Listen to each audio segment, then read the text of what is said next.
Hi, I'm Nels Jensen with the Business Press. We are visiting now with Brad Kemp, who is the Regional Research Director for Beacon Economics.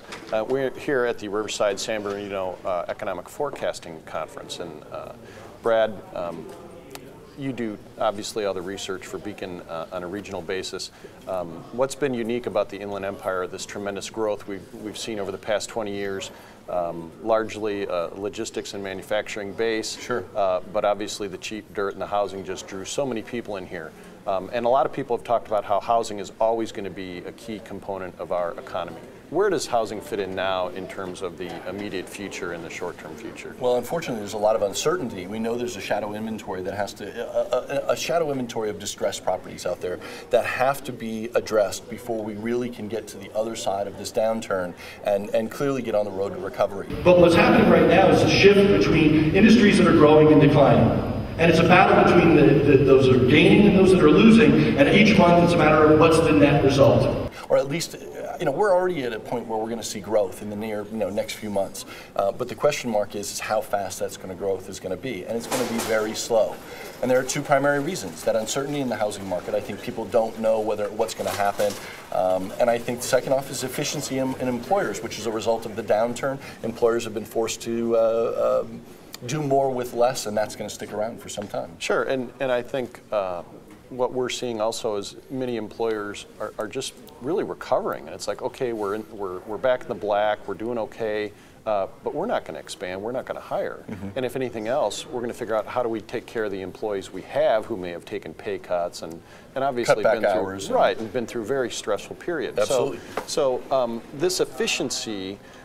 Is that just like sort of a holding pattern until? No, I think it's a paradigm shift. I think that this downturn has been so robust. It's fundamentally caused employers to have to look at the way they do business, and they've changed. That's a huge statement. It's a positive statement, and that's why I say the economy today is much better off than it was in 2004 or 5 during the rise of the housing bubble when all these imbalances were in place. You mean because we're fundamentally sound? Fundamentally sound, the people who are... We're not chasing after expanding market share right now, which is what was happening during the rise of that bubble. Everybody was looking to expand in market share, and that was at the cost of efficiency.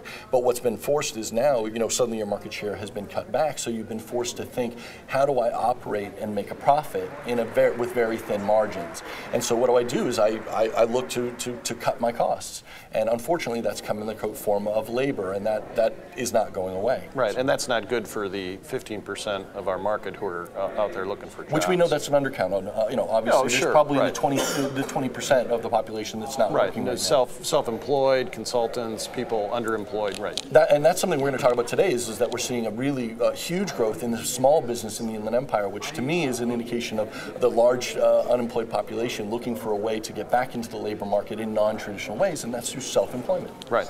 Okay, so really this transition into what the Inland Empire economy can be, what are the opportunities as we mature, yet we continue to grow?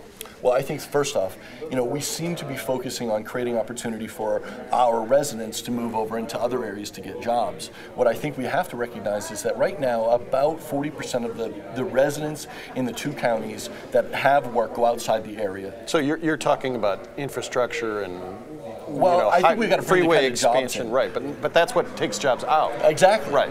We've got to focus on the type of infrastructure that brings jobs in, and that's the key to me. Is with that 40% of the population that's going outside the area every day is an opportunity for us to create jobs here. That population doesn't want to commute that far. They want to have jobs right So here. what does that economic development infrastructure look like? I think we already have the logistics infrastructure, so there's no question there. We've got the affordable dirt, but I think what we have to stop doing is focusing on large distribution centers, which take up massive amounts of land with a limited number of jobs and limited pay in terms of the jobs themselves, and start looking at how do we expand our manufacturing sector, because I think the export manufacturing sector is a huge opportunity. We have both access to the ports as well as we have a system that moves goods to the rest of the nation.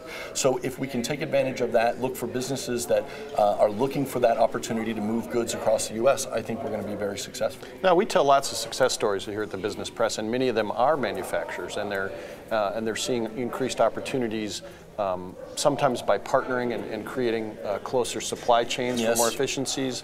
There's an effort afoot to get some certain kind of industry clusters in certain places to help attract more high-paying jobs. You know, is this just sort of a natural progression of the region, or is this out of necessity as people try to figure out efficiencies everywhere they can? The efficiency question is exactly what you're talking about. Everyone is looking at how do we take limited dollar funds at the federal level and get it out there to create training. Let's say our workforce investment boards at the local level are looking to look at clusters and say, are we highly concentrated in a given industry? Are we growing in that concentration? Why is that happening? How can we foster that? Also look at other industries that might have been concentrated in the past, and are they getting smaller? And can we affect something that stops that shrinking? I think it's critical that we. And the other part of that process that you're talking about, that cluster, is bringing employers together and to talk with educators, to talk with leaders, to create policy that's going to create growth in those sectors. And I think that's a really powerful movement. And I think that's part of that efficiency. Everybody's got to. I can only train so many people.